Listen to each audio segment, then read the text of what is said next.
found the Gainesville 8 not guilty. It was the last of the government's big conspiracy trials against anti-war, anti-administration activists. Well, I think really I kept waiting for the government to present their case and listening to all the witnesses and everything, and I just kept waiting, and it just didn't come. Along with the other Gainesville 8 defendants, Camil is suing the prosecution team from the conspiracy case for more than $1 million. It's the first time the courts have allowed a government lawyer to be sued because of activities relating to a federal grand jury investigation.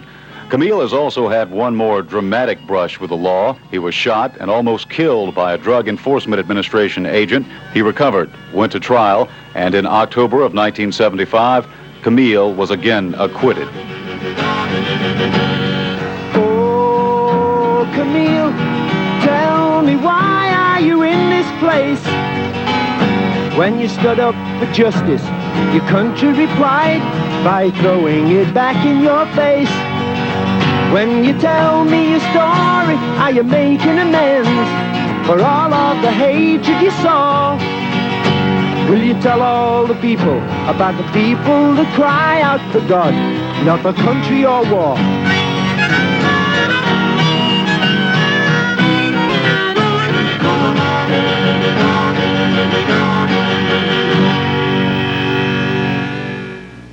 So this first cartoon came out in 1972 when we were arrested in the Gainesville 8 case, and we were charged with conspiracy to disrupt the 1972 Republican Convention. And we were indicted the same week as the Watergate break-in. The government was saying they didn't know anything about Watergate, but we were found not guilty. They were found guilty, and history's shown that this was a perversion of the truth. The second cartoon is when we were at the grand jury in Tallahassee, and in the newspaper they had it as a kangaroo court.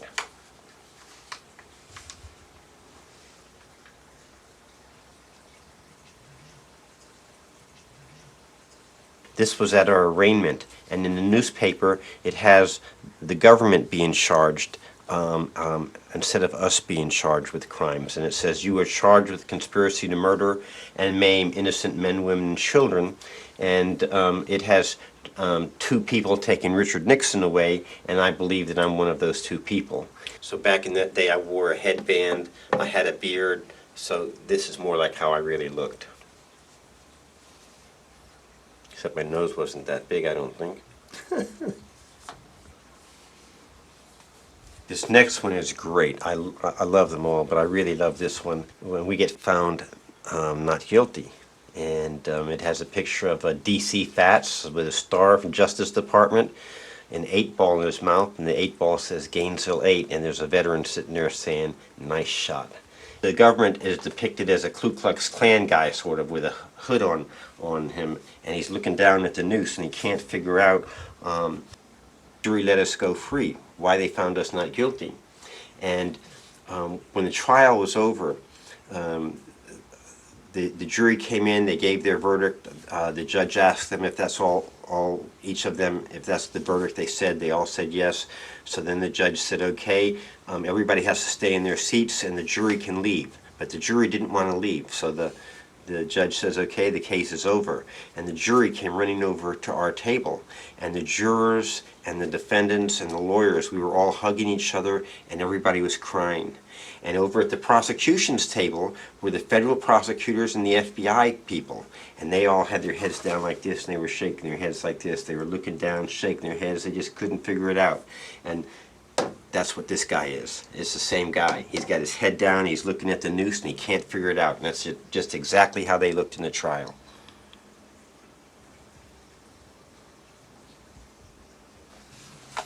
This one here is a harder one. This one was after I was shot. And basically I was wounded twice in Vietnam, and then I came home, and because of my anti-war activities, which to me is exercising my constitutional rights, which I earned, I didn't just inherit them like all Americans that were born here inherited their rights. I earned my rights. I got 2 Purple Hearts. I come home, I exercise my rights, and the government shoots me for exercising my rights. And this cartoon is a depiction of that, and it has Camil in Vietnam laying on the ground, and there's blood laying next to me, and I have a rifle. And then there's a picture of Camil in America, and I'm laying on the ground, and I got a bullet in my back, and I'm bleeding, and I'm unarmed. Federal agents came into town. One of them helped me with my arms like this. The other one put a gun to my back. The bullet went in behind my heart, came out my abdomen. I was charged with assaulting federal agents, resisting arrest, possession and delivery of drugs. A federal jury found me not guilty, and the federal jury recommended that the agents be indicted for attempted murder.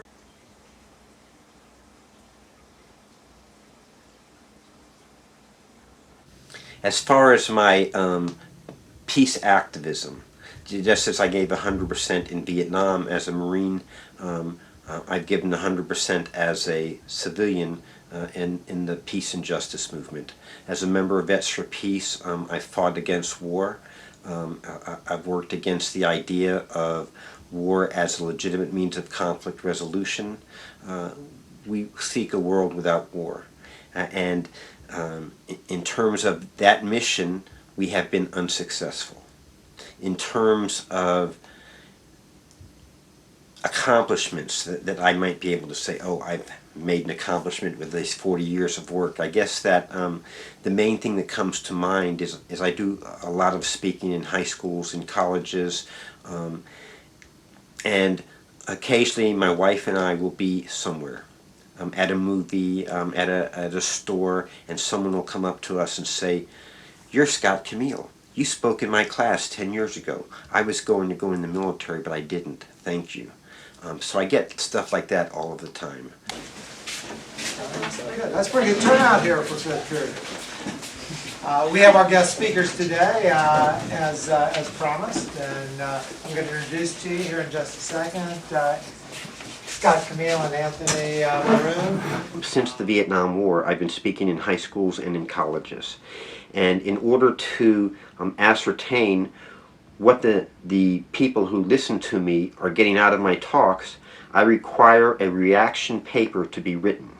And because time is limited in classrooms, and because some kids are too shy to ask a question, in the reaction paper they're allowed to ask me questions that they didn't have time for, or questions that they were too embarrassed, whatever they want, and then I respond to them. So they send me their emails or their phone number, and I respond to these. And I've been doing this since about 1971. Anthony and I are both Marine sergeants. Anthony served in Iraq, I served in Vietnam. We're both anti-war people, but that doesn't make us anti-military. We're both proud to be Marines. Right now our country's involved in 2 unlawful wars, and we don't support those wars. But it wasn't the Marine Corps that started those wars. It wasn't the Army that started those wars. It was our government that started those wars. So we just wanted to make it clear that we're not anti-military. In general, I consider war to be organized murder. That's all war is. It's organized murder. And the behavior of war is really behavior that is unlawful outside of the institution of war. If you have a problem with your next door neighbor, you're not allowed to go beat him up. You can't kill him. You can't kill someone in his family. You can't burn his house. You can't destroy his property to make him do what you want him to do. That's unlawful behavior. When cities have problems with each other, they go to court. There's a civilized process for resolving conflicts. Once it becomes a nation versus another nation, boom, we throw that civilized process out the window, and we're allowed to take all that behavior that's unlawful behavior that we don't allow, and that's the behavior that we want our military to do. I joined out of high school as well. I joined the delayed entry program when I was a senior in high school. That was I was watching the planes hit the towers on September 11th in my English class. So basically I thought that it was my responsibility as an 18-year-old, it was my duty. I thought war came around every once in a while, every couple generations. World War II had theirs, the Vietnam generation had theirs, and now it was my turn. That's how I looked at it. So I joined and I went to boot camp a month after I graduated high school. Oh, there's a hand over here. When you realize that in war that people are just murdering and killing people, like, how does it feel when you realize you're just there to be somebody's puppet, like, just to fund an organization? Like, that must really suck to know everything you've believed and everything you thought was right turned out to just be a lie in your face.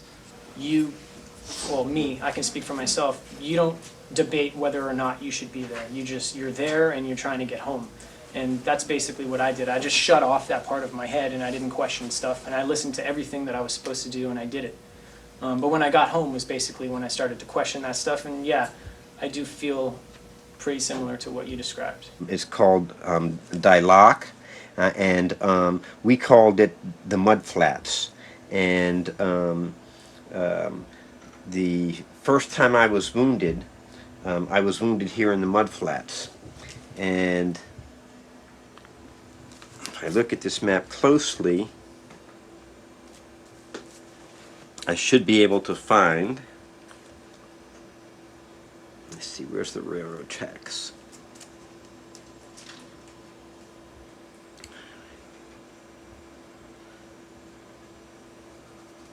Well, here's the railroad tracks, here we go.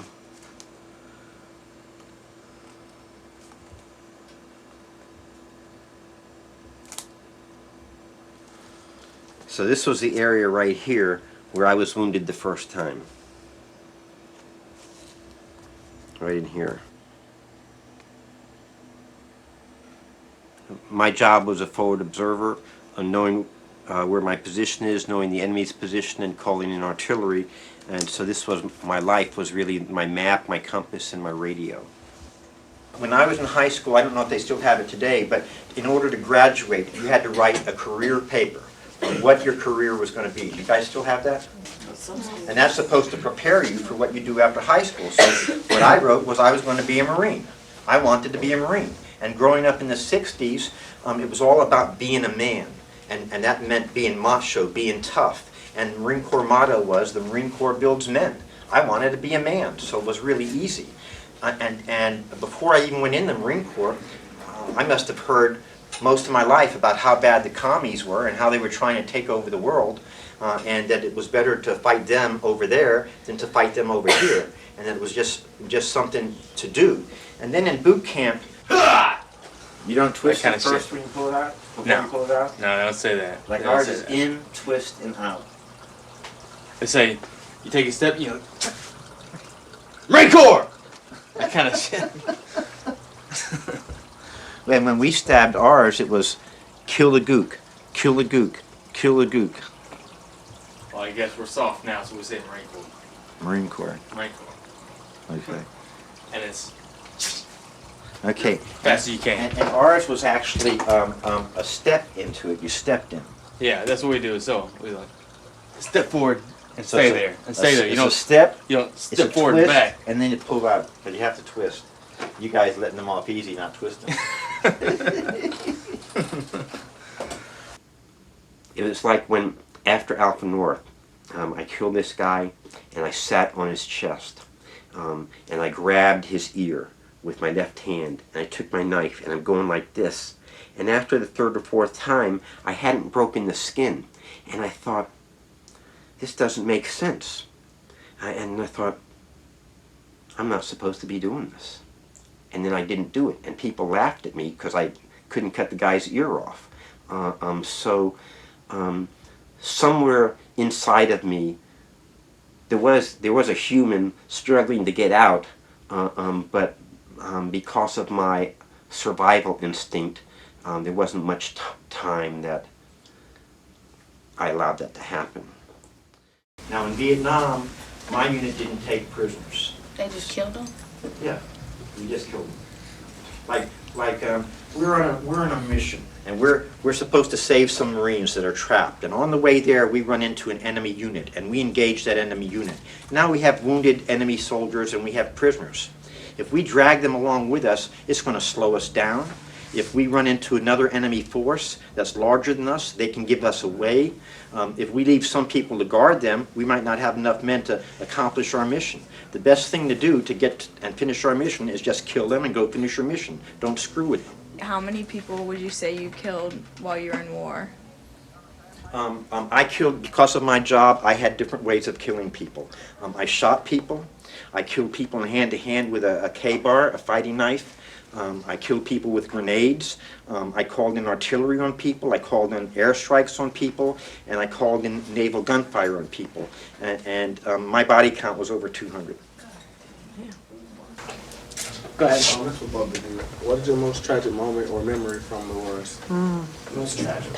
Well, I'll tell you, when I was in Haiti in 2004, the people were very, very hungry. There was a coup d'etat, and basically the Marines were there to kick out the democratically elected President Aristide. We had a Haitian translator who was in the Navy who came with us, and he was handing out food. We were all handing out food to people, and this little kid came up and he grabbed an MRE, which is what the soldiers eat. You know, it's like shelf stable for like 20 years. They're disgusting. But anyway, we're handing them out because it's food, and a little kid comes up and grabs it, and as he's walking away, a bigger dude comes over, punches him, takes it, and just starts eating it, because that's how hungry people are. That's how hungry people are. And my friend that handed out the food, he pulled out his 9mm, he cocked it back, he put it to the dude's head, and he made the child eat the food in front of him. And when I saw that, I was 19, 20 years old. I never knew that that's what I was getting myself into. You know what I mean? Like, that's where you go back to video games. That's where you go back and you say, I thought this was a game, and it's not. It's not a game. It's for real. When you ask that question, that's actually a question that they ask at the VA. It's kind of an unfair question in a certain sense. Like, how do you decide what's worse? Is it worse to know that you killed innocent civilians? Or is it worse to have your buddies die in your arms? How do you answer a question like that? We destroyed the village. After we destroyed the village, and that includes burning down the hooches, killing the people that are there, destruction. We're sitting there and we're eating sea rations, having our lunch. And a couple of the guys, there's a pig pen, and there's slabs of cement leaned up next to each other, forming a wall around sticks, and there's pigs in there. One of the Marines started taking out the baby piglets out of the pen, and just grabbing the piglets and kicking them like a football to see how far he could kick them. So guys started taking the baby piglets out, and they were kicking them as hard as they could to see who could kick them the furthest. And the idea was, hey, we're getting to kick live pigskins. That sounds terrible, and it sounds brutal, but we've been killing people. You know, compared to killing people, this was nothing. And not everybody participated in it, not even everybody would have been supportive of it. But anyway, it was happening, and it didn't bother anyone enough to say, stop doing that, it's wrong. And the mother pig broke out of the pen and started charging, and the fucking Marines scattered. And I found it very amusing to see combat Marines who just finished killing people, being in a battle, running from a fucking pig. One of the Marines picked up a sickle and threw the sickle at the pig, and the sickle hit the pig right in the nose, and the wood from the handle of the sickle was dragging on the ground, and this pig was still charging, trying to get at Marines, and Marines were trying to climb up trees and running, and to me it was a very hilarious sight. To see this wounded pig chasing Marines, and then someone blew the pig up, and that was the end of the pig. When I was in boot camp, the Vietnamese weren't called Vietnamese; they were gooks, commies, slopehead, slant-eye. Calling a Vietnamese a gook would be like calling a black person a nigger. It's a word that's used to dehumanize that person and to make it seem like that person's life has less value. And if you think that person's life has less value, it's easier to kill them. When I was in Vietnam, I believed that the life of one Marine was more valuable than all of the Vietnamese in North and South Vietnam together. I believe that with all my heart. And if it would have been up to me, I would have just nuked the place and killed them all. Because I felt that an American life was more valuable than a Vietnamese life. And when we're at the bayonet range, it's kill the gook, kill the group. It's slant eye, it's slope head. You don't think of them as a person. And that dehumanization process is important because all the time when you were growing up, your parents told you it's wrong to hurt other people. It's wrong to kill. It's wrong to destroy other people's property. So they have to take that out of you and put something into you that allows you to do that kind of stuff. I went up to the University of Western Carolina and to speak on it because when I do, it makes me feel better, you know, and I want other people to see, you know, what's going on. But when I went up there and I showed it, they kind of put me on the spot, and like this woman asked me a question. She said, "Aren't you ashamed of what you did? And doesn't it make you feel bad that we're hostile towards you because of what you did?" And it really made me feel bad. But so I reacted and I said, I blamed it on her. I asked her how old she was, and she said she was 37. And I told her that I was 19 when I went to Vietnam, and it was her fault because she was a crummy voter that I got sent there, and it was her fault that I had to go through all that shit. So I should be mad at her, and she shouldn't be mad at me. But it did upset me that when I try to talk to people, that they try to put you on the spot about it. And I'd like to let them know what's going on, but without being on the spot, because it bothers me sometimes.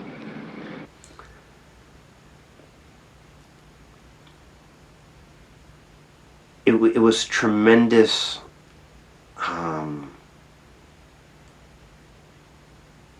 carnage of body parts and torn up Marines. It was really heavy, and one of those Marines was a really good friend of mine, and his name was Dickerson. And when I came home from Vietnam, several times I've gone to New Jersey and I've visited his family. But I never told his family the gritty details. I told his family how we were out there. We had taken a lot of casualties. We needed help.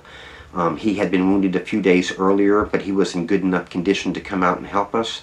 So he volunteered to come out with the crew that came out to help us, and he died as a result of that. But if they wouldn't have come out, I might not be here today. So I'm thankful that they came out to help us. And when I think about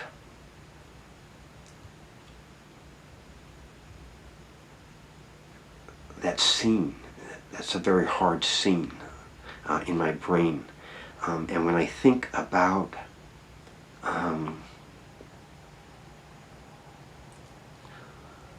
what we bought with those sacrifices, I mean, we gave 100%, and people made unimaginable sacrifices. And it was all bullshit. It was all for nothing. If a guy jumps on a grenade to save his friends, you can't say it was for nothing, in the sense that those friends that were saved are still alive. But when you think of the fact that you shouldn't have been there in the position where he had to jump on the grenade in the first place, then you see the great waste. So I think of the first day I got in my unit, I met a guy, his name was Maine. You know, people said, "Where are you from?" I said, "I'm from Florida." Maine is from Florida. So, boom, first guy in the unit I become friends with is from Jacksonville, Florida. 3 weeks later, we get overrun, and he dies. And after the battle, I go and I look, and I pull the ponchos off the dead guys, and I see him, and I think, wow, you know, this war stuff is really serious. I'm in a place where people's job is to kill me. They're allowed to kill me. That's their job, and I can't say, "Time out, King's X, give me a second chance." That if I don't pay attention, if I fuck up, I'm dead. You know, I really have to pay attention. You know, this is really serious. When I looked at Maines and saw him laying there dead, I realized that war was a lot more serious than I had thought about. I had really thought about winning medals and killing communists and fighting for democracy and the glory of it all.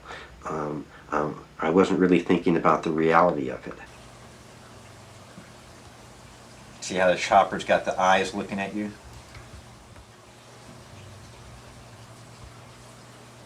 So I'm right here, and I'm going to be coming to the front. I'm right back here.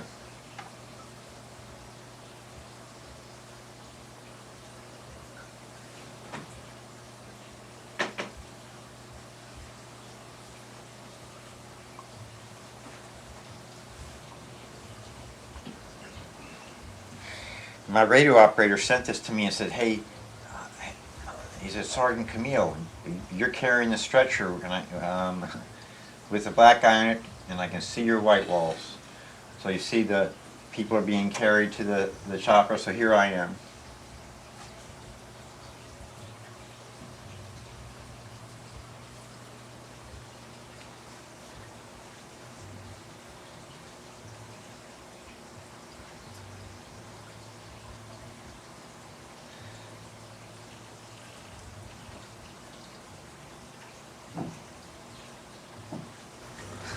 Yeah, I did notice that you were the only one in any of the footage with a high and tight haircut. I noticed that. Which leads me to believe that you were one of the motivated ones. Like I was a Marine, and like really what happens is,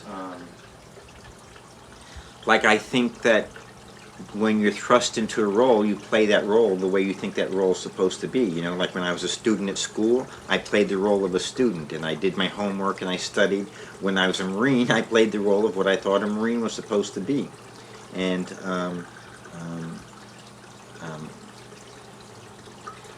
I was a good Marine in my mind. I wasn't a good Marine possibly in the Marine Corps' mind in the sense of I couldn't be a lifer. Like there's no way that I could spend 20 years in the Marine Corps being told to do stupid things by people that were stupid. But they got to tell me because they'd been there longer than me. And not being able to question things. Like I got in trouble a lot when I was in the Marine Corps. And my fitness report says Sergeant Camil is extremely cool under fire and can be trusted to accomplish any mission assigned to him. But I had a problem with authority, and like I'd want to know why are we doing this and stuff like that, and basically I was always on the line of being close to getting in trouble. I had one occasion when I was given an order that I did not follow, and there were 21 of us, and we were sent to an island to hunt for 600 escaped Viet Cong prisoners. And of the 21 of us, 12 died. And everyone else was wounded except for 3 of us, and we had to be rescued. And we had a brand new lieutenant, and so when the order came over the radio to the lieutenant for us to go to this island, he didn't know about this island. And I was a senior sergeant, and I told him that this place was all mines and booby traps, that this was a stupid idea for us to do this.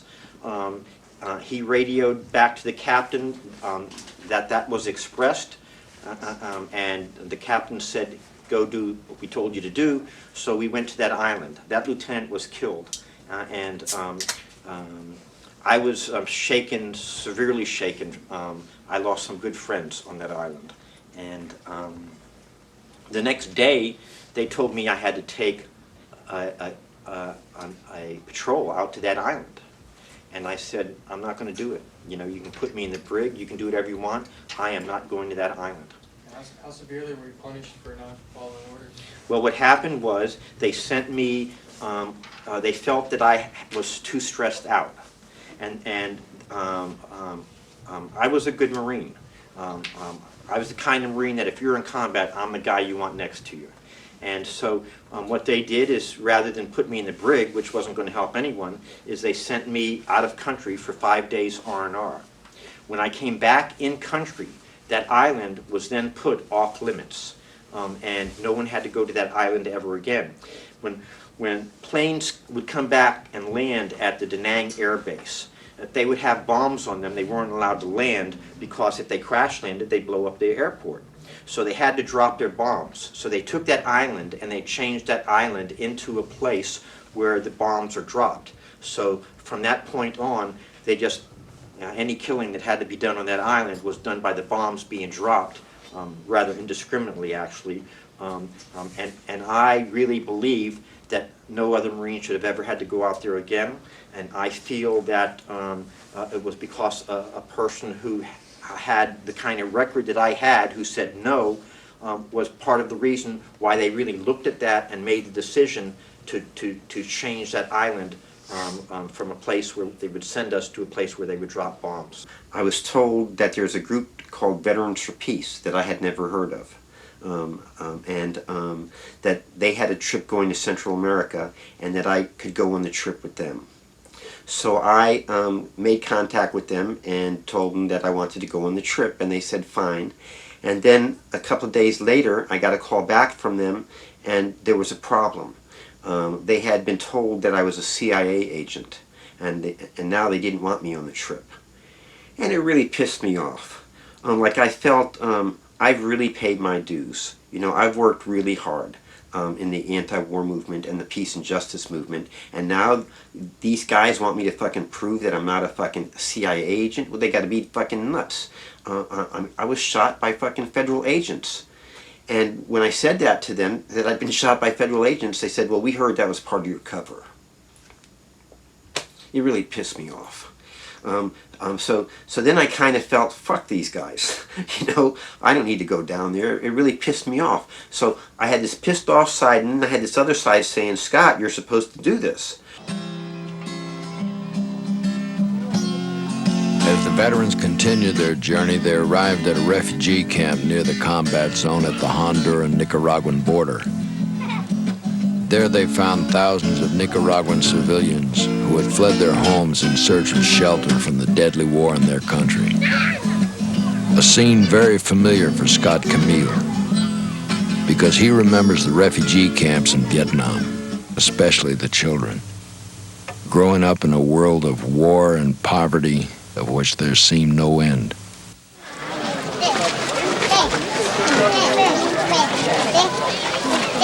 I have a soft spot for children. Cheers. No, I want it. That's mine. And it's a very moving experience. No, that's for me.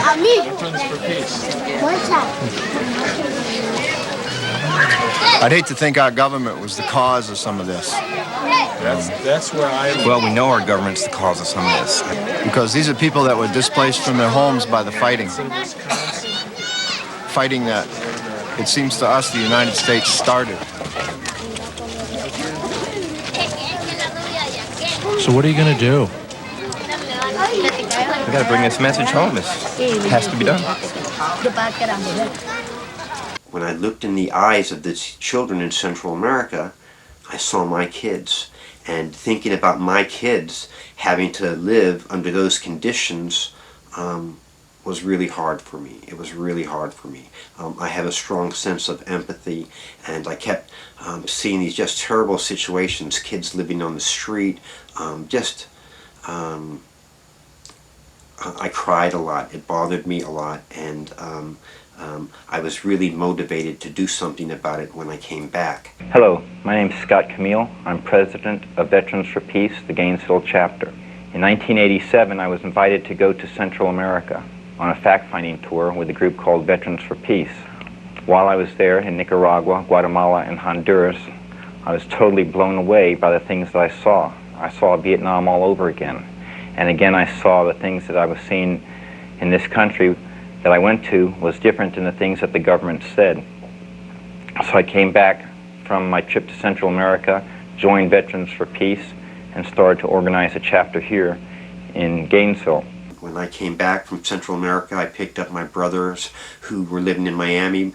Their father was here in Gainesville at the hospital. They wanted me to fly them back to Gainesville so they could visit with their dad in my plane. So we came to Gainesville, and their father, who's my stepfather, beat me a lot when I was a kid. He was a cop, and he beat me a lot. And I'm not talking with just a strap, but with his fist sitting on top of me, holding my by the hair and just pounding my face. And I had taken an oath that when I get older, that I would get him back for what he did to me. So when I came home from Vietnam, my brothers, I'm the oldest one, people felt that I was a little bit crazy. And I told them that I was going to get him back for what he did to me. So he hid from me. But I really never went after him. I just wanted him to sit with the same fear that my mother and myself and my sister had every day around the time of work, that he would come home from work and we'd be waiting, is he going to be in a good mood, is he going to be in a bad mood, who's going to get their ass kicked. It was a lot of stress growing up, and I wanted him to have some of that stress. But when I came back from Nicaragua, my brothers went to the hospital, and I came in and saw my wife, and I decided to go to the hospital. And I went to the hospital, and I went walking in the room, and my brother's eyes got really big, and they both stood up. And I said, everything's fine, don't worry, everything's fine. And I came in, and they said, Dad, Scott's here, Scott's here. And his eyes opened up, and his eyes got really big.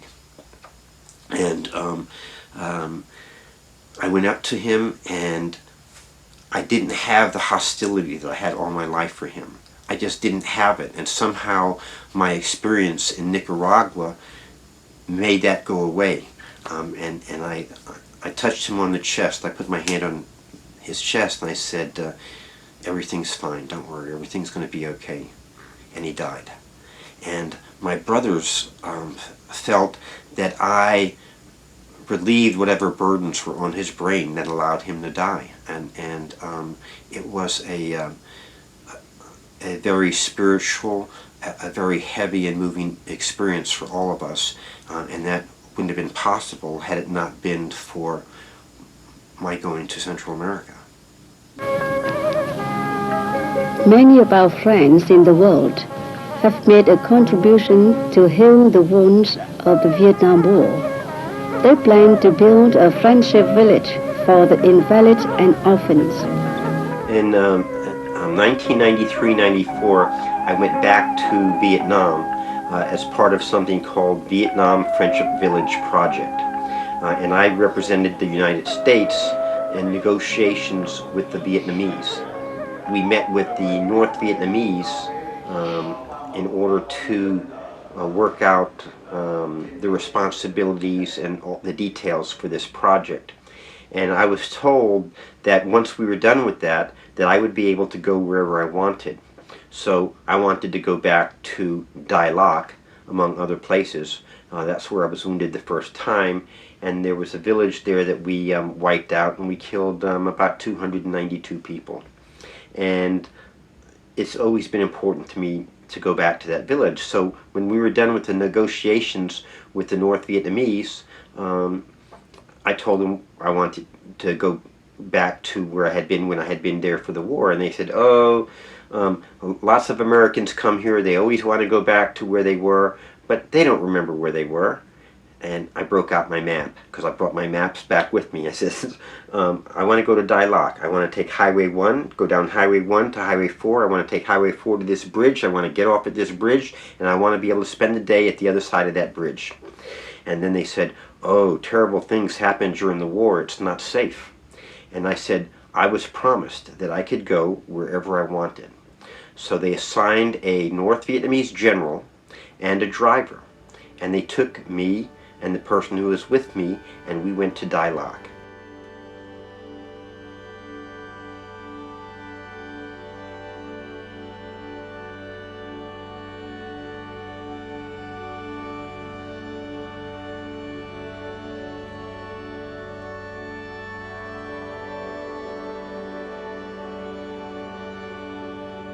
There is a memorial for all the people we killed, including a mass grave for children.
I spent that day on my hands and knees. I put 3 pieces of incense. I lit and put 3 pieces of incense on every one of those graves.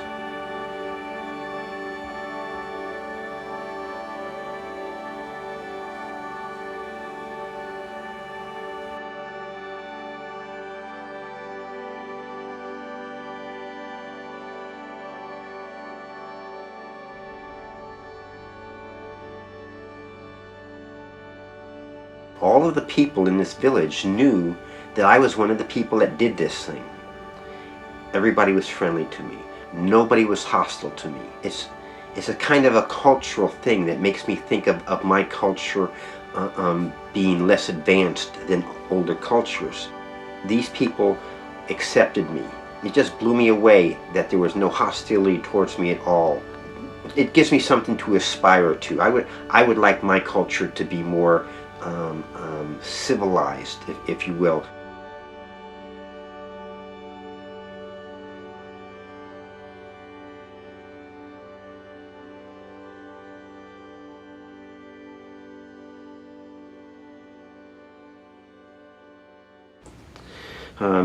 There was an incident where one of our guys stepped on a mine. We were under fire. A medevac came in to get him out. We had to get him on the chopper fast, and he didn't want to fucking go without his leg. So I had to go and hunt for his leg so he would feel more comfortable. They weren't going to be able to get his leg back on. So I found a boot with a piece of a leg and a bone sticking out of it, and I grabbed it and I put it on his chest, and then he was happy to go.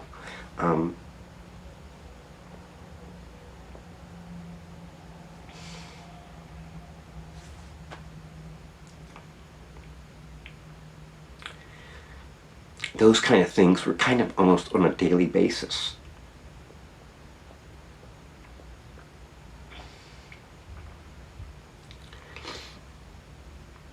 How were you treated when you came back home? There's not, quote, how you were treated. Like if people know you're a veteran, they may treat you one way. If they don't know you're a veteran, they'll treat you another way. Sometimes people would say, the war is wrong, and I would argue with those people. I went into bars, people found out I was a veteran, and people would buy me drinks for free. I didn't realize when I came home that I had important information. And when I started college, and wrote papers and would talk about Vietnam, my professors were blown away, and they'd call me in and they would encourage me. And I found out that like when you're in war doing stuff, you just think everybody knows what we're doing. Then you come home and you find out what the people think is different than what's actually happening over there. And so my professors encouraged me to share information. And when I started Vietnam Veterans Against the War here, I started getting arrested. And in a 6-month period, I was arrested for 18 charges, and I was facing the death penalty plus 120 years in prison. Most of my teachers, while I was in jail, brought homework to the jail for me to do, and they didn't count it against me that I was missing classes. The FBI went to the University of Florida and tried to get them to kick me out of school so I'd quit getting money from the GI Bill, but there was a dean named Harold Stamer, and he told the FBI until he's convicted, he stays to be a student.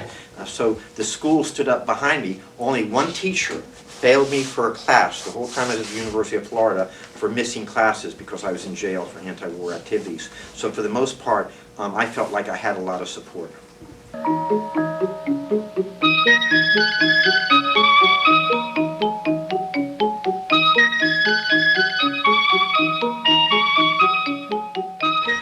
I went back as a guest of the Sandinistas as an official observer of the elections in 1989. And that was the elections between the Sandinista government and the UNO government, with the UNO government being heavily funded by the U.S. And a war of Contra mercenaries being funded by the U.S. And those mercenaries were made up mainly of Somoza National Guard soldiers. UNO won the election. And after the election, I went around to cities and interviewed people about why they voted how they voted. And they all told me the same thing. They all liked the Sandinista government. They all hated war. They wanted the war to end. And basically what they said to me is, the United States is a large country. They are very powerful. They want us to have a different government. If we don't have the government they want, we will have continued war. If we have the government they want, the war will be over. It is not fair, but the United States is very powerful. We want the war to end, so we voted for the government the United States wanted. That's democracy, United States style. What would you two hope that someone like us could take from this, could learn from this? Well, I'd say number one, and Anthony will answer too, is we would like y'all, I would like y'all not to go in the military. Okay, I don't have anything against the military, but the military is being used to do unlawful things, and the military is being used to murder innocent people in other countries. If you would have been born in one of those other countries and it was your family going through this, you would hope that some decent people somewhere would be standing up trying to stop your family from having to suffer. What I would say would be to learn to think critically. Basically, it comes down to whether or not you buy the story. You know, when there's stories coming out about weapons of mass destruction, when there's stories coming up about terrorists and Osama bin Laden and Saddam Hussein having meetings together and all this and that, don't eat it up as quickly as I did when I was 18. That's what I would want. When I think of what we did to the Vietnamese, some of the things are just simple little things, like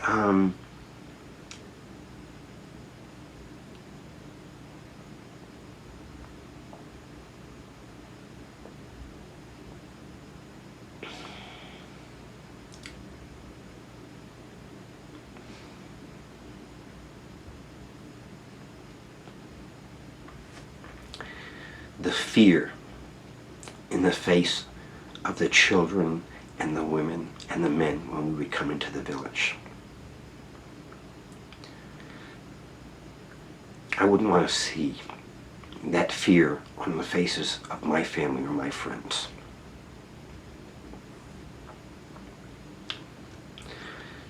Here I am, a 19-year-old teenager, and here's these farmers and these people, and they're going like this, you know, and they really don't want us to kill them. And sometimes we kill them and sometimes we don't. And for the most part it was pretty arbitrary. If we ran into some people and we hadn't had any casualties in a few days, those people would get a break. They had a chance of getting a break. If we ran into those same people and we lost a couple of guys, those people were fucked. What happened to those people didn't really have anything to do with whose side they were on. It had to do with where they were and what our mood was, and we captured them. The enemy wiped out our camp, and when the next morning after we were rescued and took care of all the business we had to take care of, I pulled the ponchos off the 5 dead Americans, and there was Maines from Jacksonville, my first friend, and he was dead. I looked at him and I thought, this war is serious stuff. I'm really got myself in a serious fix here. And there's people whose job it is to kill me. And they're allowed to kill me. And if they kill me, I can't say time out, do-overs, King's X, give me another chance. If they kill me, I'm dead. This is a really serious thing that I'm in. And from that point forward, I decided that I was going to hate the Vietnamese, that I was going to be as ruthless as I could, that I was going to kill every one of them that I could, that I was going to get them back for what they did, and that I would have no empathy for them whatsoever. And the whole rest of my time in Vietnam, none of that time was about stopping communism or building democracy. All of that time was about, I don't want me and my buddies to get hurt. I want me and my buddies all to come home, and the mission was survival. And I believe that if you talk to any soldier from any war, it's going to be the same thing. As soon as they see their buddies being killed and they realize that their life is on the line and people are trying to kill them and they're allowed to, your mission becomes survival. I can't tell whether you're someone who wants to hurt me or not. I'm just going to kill you. I don't give a shit. I'm going to err on the side of safety. You know, it's being replaced by 9903. I want to wish our girls varsity basketball team luck tonight as they travel up to Tallahassee to begin regional play.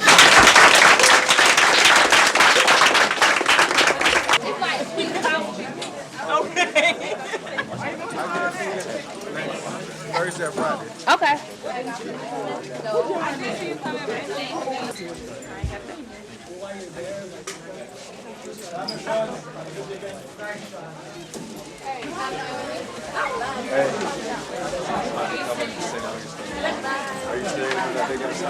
Yeah. That's what Brandon told me. Oh, okay.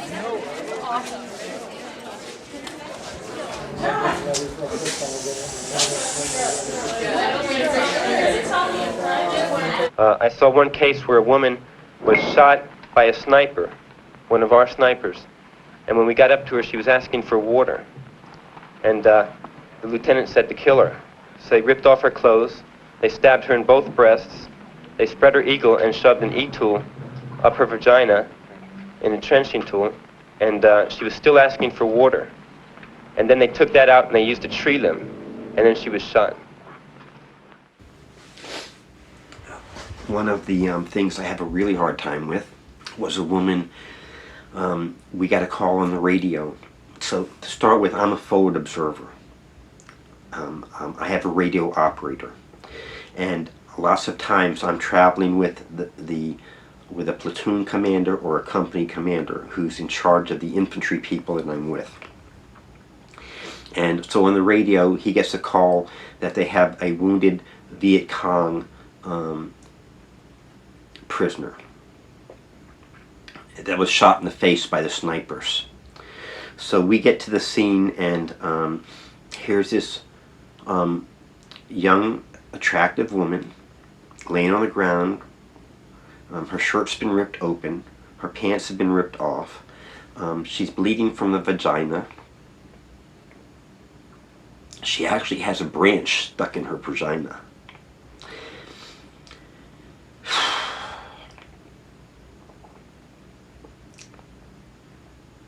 Her breasts have been mutilated. The side of her face is blown out. She's still alive. She's in a kind of shock. She's very calm. She's been raped, and she's asking for water. The lieutenant is kind of in shock, really pissed off about this scene that we've walked up on.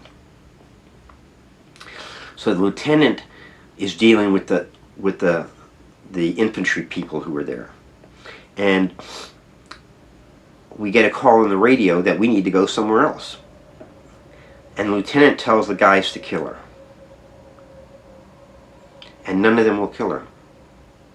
And the lieutenant turns to me and says, "Artie, kill her." And I shot her in the head, and I killed her. But while the lieutenant was chastising the guys for what they did, and this woman was asking for water, I opened up my canteen, I got down on my knees, and I gave her water. And I looked her in the eye the whole time. And then when they told me to kill her, I shot her in the head and I killed her. And it bothers me. Actually, I believe without a doubt that I put her out of her misery. But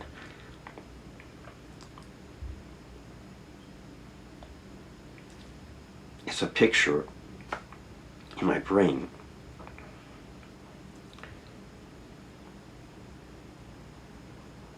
that would rather not be there.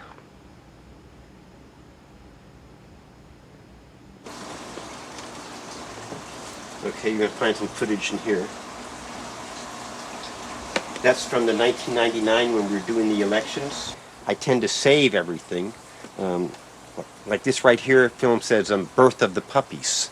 You know, the puppies in this film being born are, one of them's out there and is 12 years old now.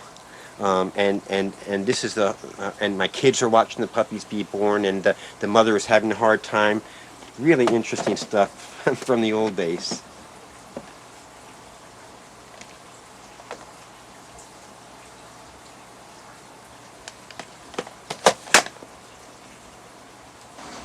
Fathers and Sons, Vietnam, that was a good one.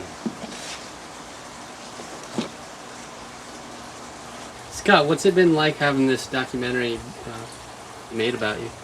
In my life, really, I'm thinking about what's on my calendar that I'm supposed to do tomorrow, and I don't really look back. But with you, we've been able to look back, and there's a ton of stuff. You know, I don't really think about it in the terms of how much stuff I've done and how much stuff there is, but there's really a ton of stuff. So you're helping me remember about some of that stuff. You're helping me to get that stuff organized, to find where that stuff is, and to put it into one picture. Like, I think that all of the films that I'm in so far are each a piece, and what you're doing is you're making something whole. And you're in charge. You film what you want. You ask the questions that you want. You come and go at my house. There's nothing being hidden. There's nothing set up. It's just how it is. What you see is what you get. And I like the idea that in all the other films I'm in, for the most part, I'm dressed up for the public. Here, you're at my home, and I'm myself. And you're allowing me to stay myself. And you want to show me who is Scott Camil? Who is the Scott Camil that people see? Well, when people come over here, this is what they see. A guy without a shirt, a guy that needs a shave. So what they're getting from you is very accurate. Nothing's polished over or glossed. It's what you see is what you get. So I like that accuracy.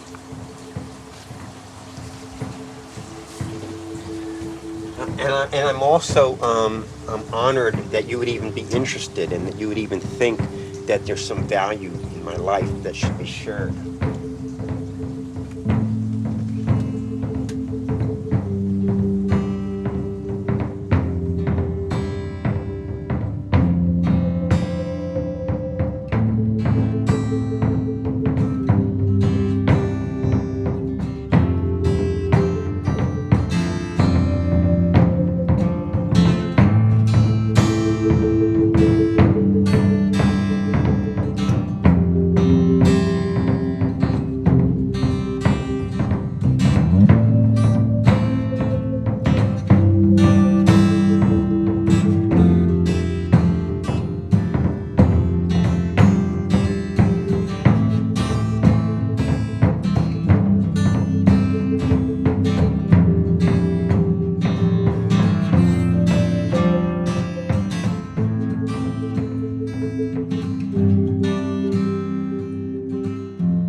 Okay, Scott, you gave me a bunch of letters yesterday, and what I did is that's just one class and excerpts from the one class, so that this gives an idea of what it might be like in any given class, as opposed to picking a few great letters out of hundreds or thousands. I picked out of 29. Okay. Dear Scott, thank you for speaking to us. It was very informative and interesting. The stories that you tell are not what the history teachers tell. They usually skim over it for a day or two, and then we have a test. Dear Scott, thank you for taking the time to come speak to our class. Your talks have really made me wonder about my freedom. It seems to me that we are only free if we mindlessly wander through our lives without speaking out our beliefs, and to me, that's not freedom. Dear Mr. Camil, I would just like to thank you for coming and sharing the things you shared with our class, and I would like to say It's okay to cry.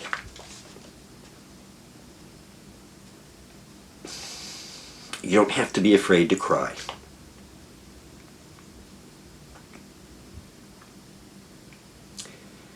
I know how it feels when you lose someone close to you.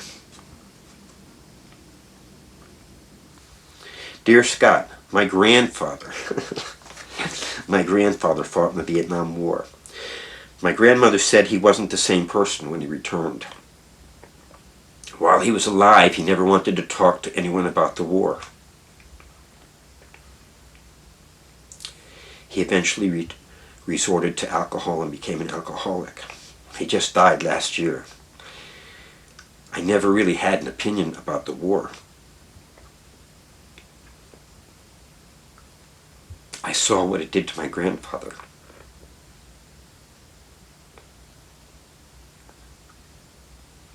And I knew it was bad.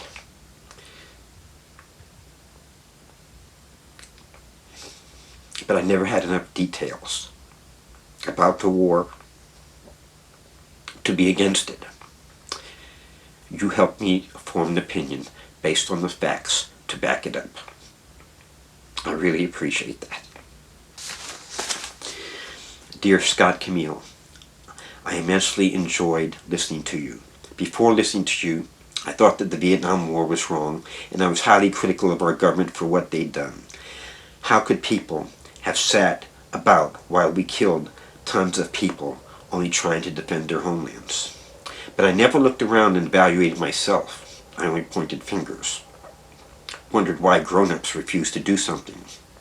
But now, I'm an adult now. I can do something.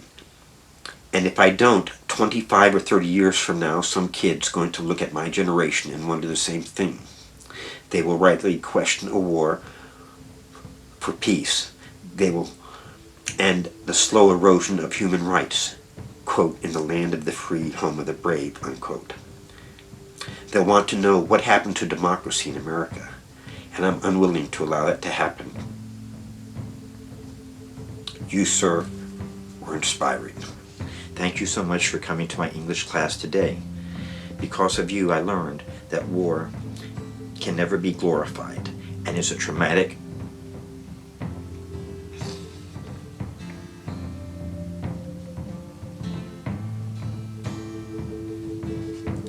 experience for everyone. I will always appreciate your visit and never forget what you taught me.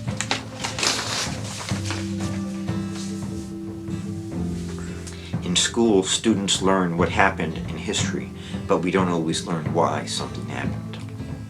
I have a lot of respect for people who can get up in front of a large crowd